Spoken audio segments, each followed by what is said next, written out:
Welcome to my channel rise and study में आपका स्वागत है। मैं आप लोगों को आज दर्पण पढ़ाऊंगा। चलिए देखते हैं दर्पण कितने प्रकार के हैं, दर्पण क्या है। तो दर्पण क्या है? दर्पण एक शीशा का टुकड़ा है जिसका एक सतह पेंट किया होता है, उसे दर्पण कहते हैं। दर्पण क्या है? दर्पण एक शीशा का टुकड़ा है जिसका एक सतह पेंट किया रहता है, उसे दर्पण कहते हैं। दर्पण कितने प्रकार के होते हैं? दर्पण दो प्रकार के होते हैं।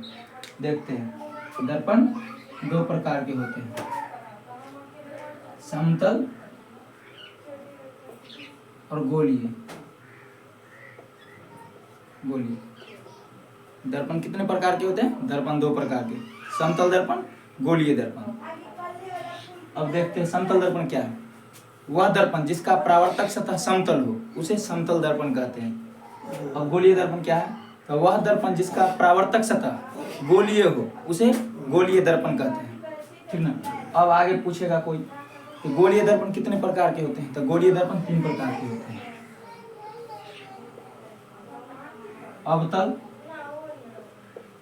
उत्तल, परवलयिक।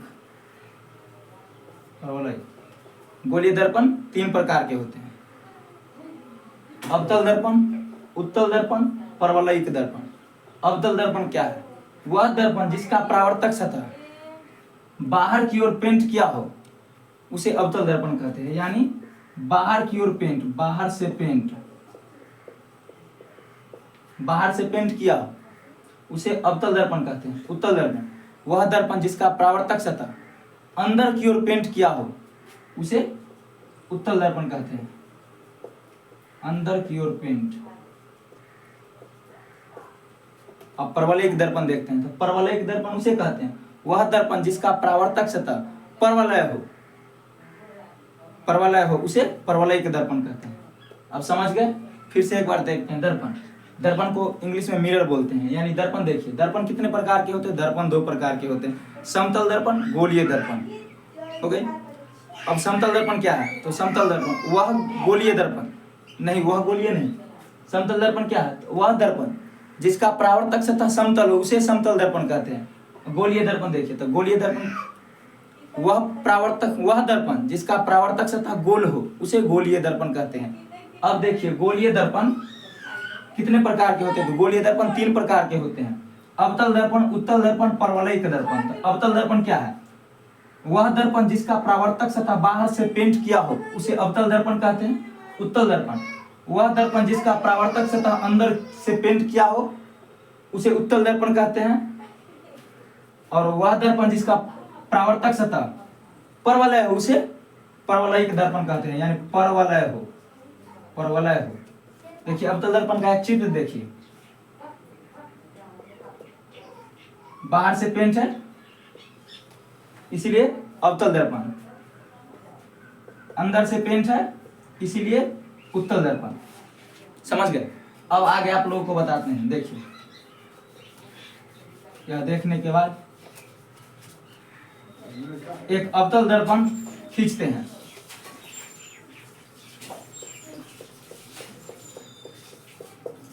चलिए देखिए, एक अवतल दर्पण खींचे। ये कौन सा दर्पण है आप लोग बताइए? तो ये तो अवतल दर्पण है। अवतल दर्पण है। अवतल दर्पण में आप लोगों को हम बता रहे हैं कि अवतल दर्पण है, ये सरल रेखा है तो इसे P बोलते हैं, यानी पोल, यानी ध्रुव। फिर इसको F बोलते हैं, फिर इसको C बोलते हैं, यानी फोकस और वक्रता केंद्र। अब आप लोगों को बताएंगे ये क्या क्या है, किसका डेफिनेशन कैसे है, यानी पोल का डेफिनेशन क्या, कैसे बोलेंगे। तो ध्रुव क्या है? तो दर्पण के परावर्तक पृष्ठ, या ये क्या है? तो परावर्तक पृष्ठ है। दर्पण के परावर्तक पृष्ठ है। ये क्या है? ये पूरे दर्पण के परावर्तक पृष्ठ के केंद्र को, यानी बीचों बीच को पोल कहते हैं, यानी ध्रुव कहते हैं। तो ये ध्रुव हो गई। फिर देखिए आगे देखते हैं वक्रता केंद्र।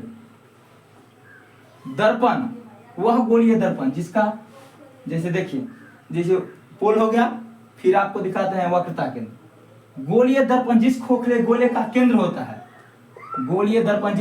खोखले गोले का केंद्र होता है उसके केंद्र को वक्रता केंद्र कहते हैं। यानी ये क्या हो गया?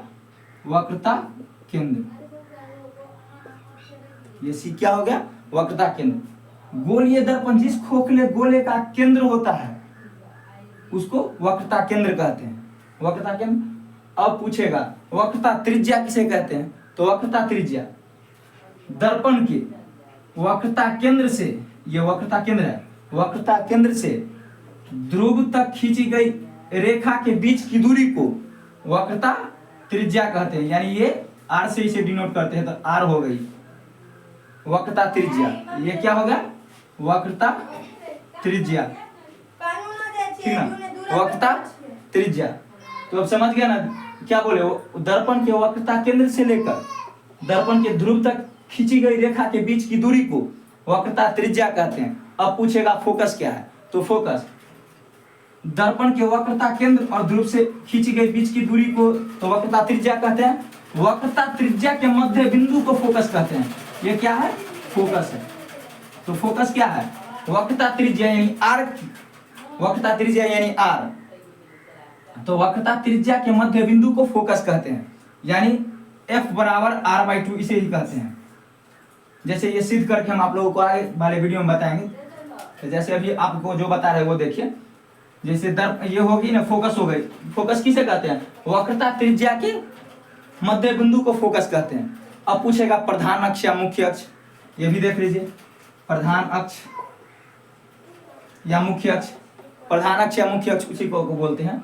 तो प्रधान अक्ष गोलीय दर्पण के वक्रता केंद्र से लेकर वक्रता केंद्र से ध्रुव तक खींची गई सरल रेखा को मुख्य अक्ष कहते हैं, मुख्य अक्ष कहते हैं। समझ गए, ये जो लाइन है ये कौन सा लाइन है, मुख्य अक्ष है। यानी वक्रता केंद्र से लेकर ध्रुव तक खींची गई, ध्रुव से होते हुए खींची गई रेखा को मुख्य अक्ष कहते हैं। ये समझ गए। अब मुख्य अक्ष, उसके बाद आपको दिखाते हैं। ये तो आप समझिएगा मुख्य अक्ष क्या है। फिर देखिए द्वारक क्या है, द्वारक भी एक टॉपिक होती है। तो द्वारक अगर पूछेगा द्वारक क्या है, तो द्वारक बताते हैं। द्वारक बता रहे हैं, दर्पण के किसी एक छोर से लेकर दर्पण के किसी एक छोर से लेकर दूसरे छोर तक की लंबाई को द्वारक कहते हैं। दर्पण के किसी एक छोर से लेकर दूसरे छोर तक की लंबाई को द्वारक कहते हैं। अगर हम इसे m मान ले और इसे n मान ले तो ये क्या हो गया, द्वारक हो गया, हो गई द्वारक। चलिए उसके बाद आपको दिखाते हैं। ये तो आप समझ गए। अब फिर से आप एक बार समझिए अवतल दर्पण। ये तो अवतल दर्पण क्या है, अवतल दर्पण जो बाहर से प्रिंट किया होता है उसे अवतल दर्पण कहते हैं। अब आप लोगों को अवतल दर्पण में बताया ध्रुव क्या है, तो ध्रुव है जो गोलीय दर्पण के परावर्तक पृष्ठ के केंद्र को ध्रुव कहते हैं। ये समझ गए। फिर कहेगा वक्रता केंद्र क्या है, तो वक्रता केंद्र गोलीय दर्पण जिस खोखले गोले का एक केंद्र होता है, जिस खोखले गोले का एक केंद्र होता है उसके केंद्र को वक्रता केंद्र कहते हैं। वक्रता केंद्र को C से डिनोट करते हैं। चलिए फिर आगे देखते हैं फोकस। तो फोकस क्या है, तो फोकस कहते हैं वक्रता त्रिज्या के मध्य बिंदु को फोकस कहते हैं। वक्रता त्रिज्या के मध्य बिंदु को फोकस कहते हैं। उसके बाद वक्रता त्रिज्या, अब बोलेगा वक्रता त्रिज्या क्या है, तो वक्रता त्रिज्या दर्पण के वक्रता केंद्र से ध्रुव तक खींची गई रेखा के बीच की दूरी को वक्रता त्रिज्या कहते हैं। यानी C और P के बीच की दूरी को R से डिनोट करते हैं, ठीक ना। अब वही F तो बता दिए, फोकस जो वक्रता त्रिज्या के मध्य बिंदु को फोकस करते हैं। फिर उसी तरह आपको दिखाते हैं, जब अवतल दर्पण में ऐसे देख लिए, उसी प्रकार सेम ऐसे ही उत्तल दर्पण में भी होते हैं, ठीक ना। तो मुख्य अक्ष भी देख लिए, ये तो आपको दिखा ही दिया, वक्रता केंद्र भी देख लिए, प्रधान अक्ष भी बता दिए। प्रधान अक्ष कहते हैं जी वो दर्पण के वक्रता केंद्र से ध्रुव से होते हुए सरल रेखा को मुख्य अक्ष कहते हैं, ठीक ना। अब आगे आप लोगों को बताते हैं चिन्ह परिपाटी। जैसे अब आप लोग ये देख लिए होंगे, तो आप लोगों को एक बताते हैं चिन्ह परिपाटी। क्या, चिन्ह परिपाटी, चिन्ह परिपाटी, चिन्ह परिपाटी। चिन्ह परिपाटी एक नियम है, कुछ नहीं है। चिन्ह परिपाटी क्या है, एक नियम है। चिन्ह परिपाटी एक नियम है। चिन्ह परिपाटी एक क्या है, नियम है, जिसके ध्रुव को मूल बिंदु मानकर, जिसे ध्रुव को मूल बिंदु मानकर, चिन्ह परिपाटी क्या है, तो चिन्ह परिपाटी एक नियम है। चिन्ह परिपाटी क्या है? चिन्ह परिपाटी एक नियम है जिसके ध्रुव को मूलबिंदु मानकर अगर मूलबिंदु से बायां जाए, बाएं तो ऋणात्मक, दाएं तो धनात्मक, ऊपर तो धनात्मक, नीचे तो ऋणात्मक। यही एक नियम है चिन्ह परिपाटी, और कुछ नहीं है। समझ गए? चिन्ह परिपाटी क्या है? चिन्ह परिपाटी एक नियम है जिसके दर्पण के ध्रुव को मूलबिंदु मानकर अगर दर्पण के बाएं जाए तो ऋणात्मक, और दर्पण के दाएं जाए तो धनात्मक, और दर्पण के ऊपर जाए तो धनात्मक, और दर्पण के नीचे आए तो ऋणात्मक।